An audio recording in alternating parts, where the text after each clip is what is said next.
Hello, welcome to my channel. If it's your first time, and if this isn't your first time, I love you. If this is your first time, think about subscribing so that I can say I love you to you. It's the second time you come back and watch a video on this channel.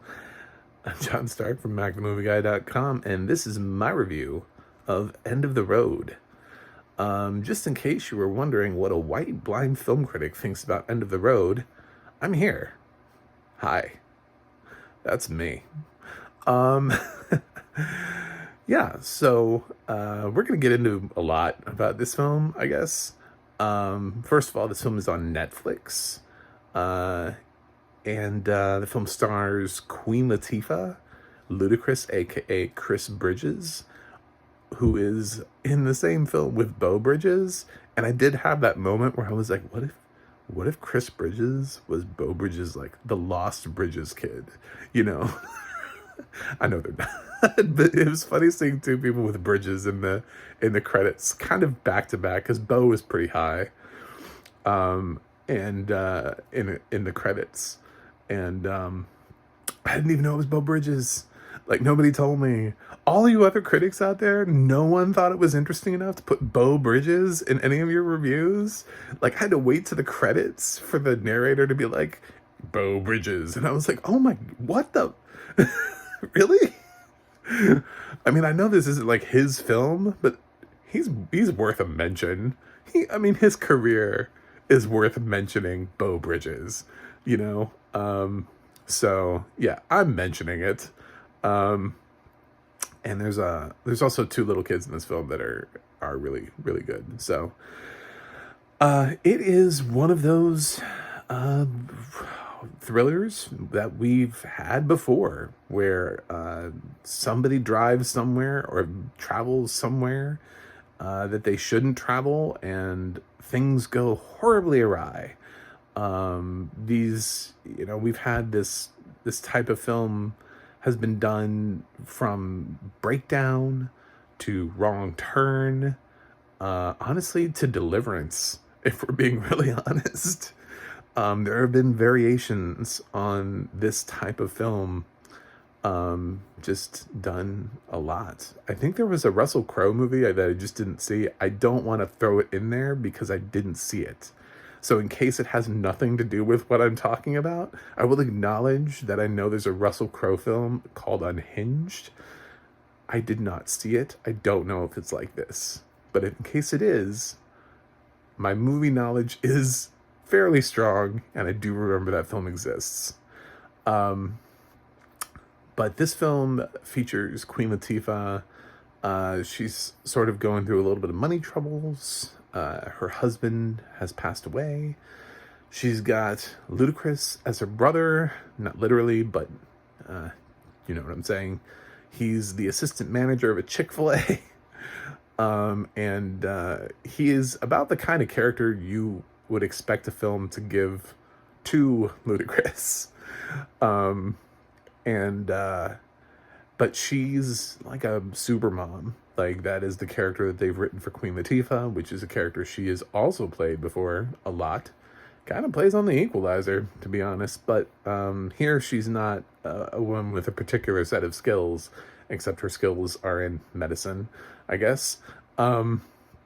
And she's getting with her family in a car, and they have to make a cross-country road trip from Los Angeles to Houston. So she's traveling with her brother and her two kids. The sister is older, and the brother is younger, but there apparently is not that big of an age gap. They just keep referencing him as being short for his age. So I don't know how old each one of them are, but I thought both of the kids did a really good job in the film.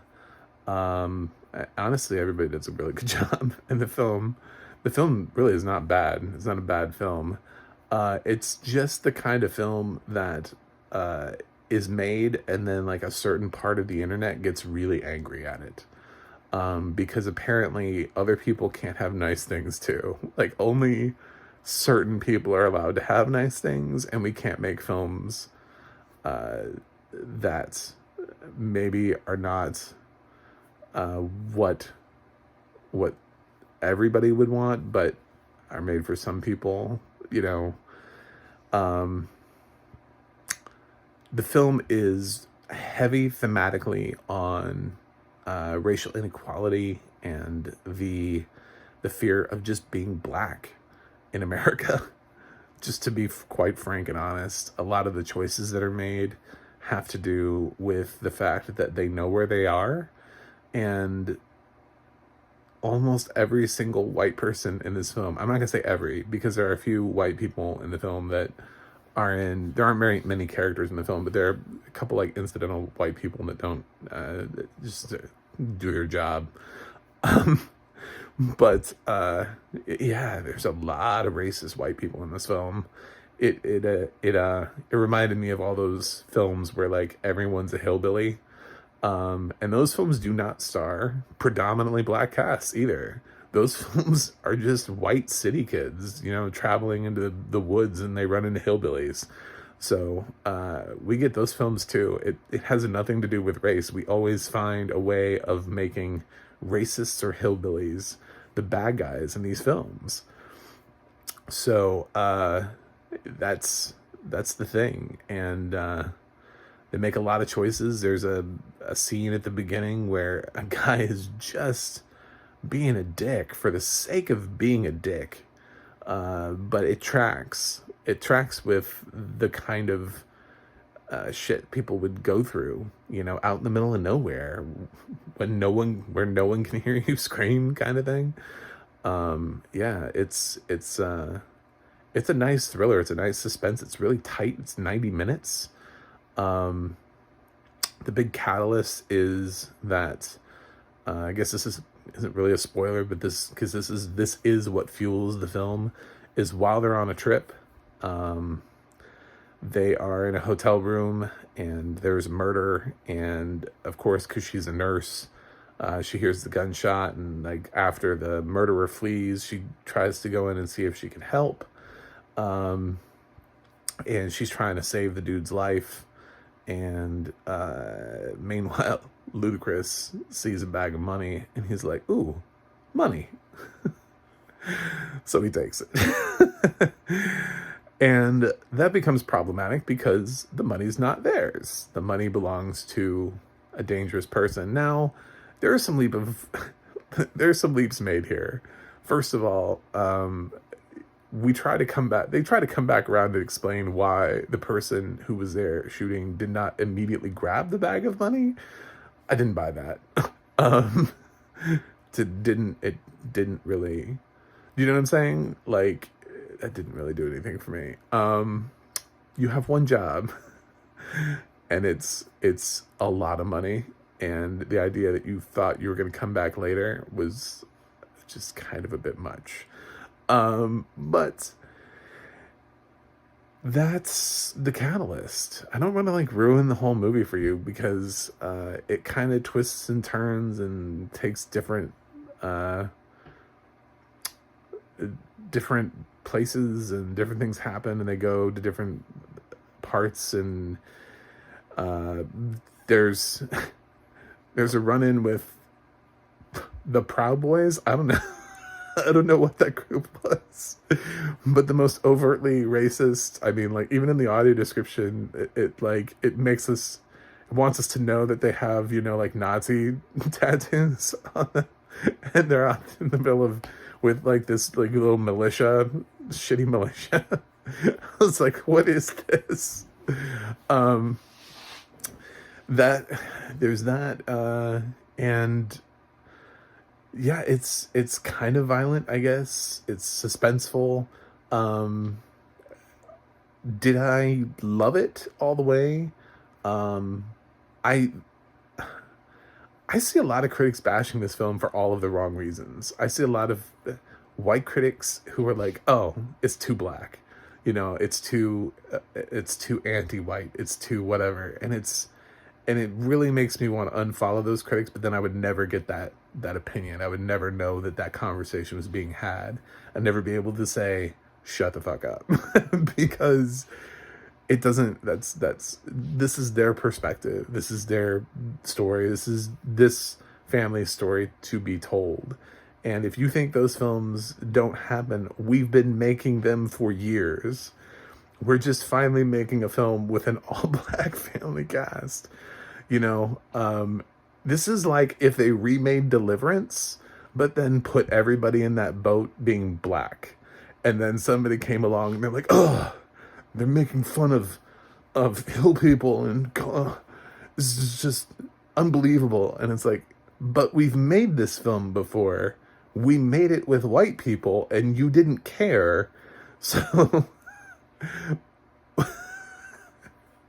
why would a film like this would have been perfectly fine if it was filled with a white cast? They would have been able to have all of these racist characters, racist side characters, right? They could have just had normal white people who ran into neo-Nazis, you know, and rednecks and all that stuff, and nobody would have said shit.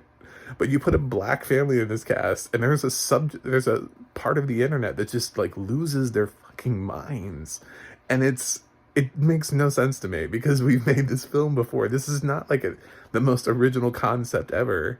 It's a star vehicle for Queen Latifah, and kind of Ludacris, but mostly Queen Latifah. Yeah, she's the one who drives the film. A couple of problems. This is why the film does not get an A for me. In case you're wondering, because I am standing up for it. I'm standing up for it to a point. Listen, Netflix films, for a Netflix film this year, this is fantastic. Like, this is an A-level Netflix film. We have not been getting a lot of great Netflix films. But this is way above many other films I've watched. I walked into this film with a lot of trepidation, thinking, oh my God, it's another Netflix film. But there's, I have to say, the voice modulator stuff was so corny. It was so corny. And the only reason it existed was to hide from the audience who was on the other end of the phone. Because logically, if it's just some random drug lord that Queen Latifah has never met, why would he need to disguise his voice? Like, you know what I'm saying?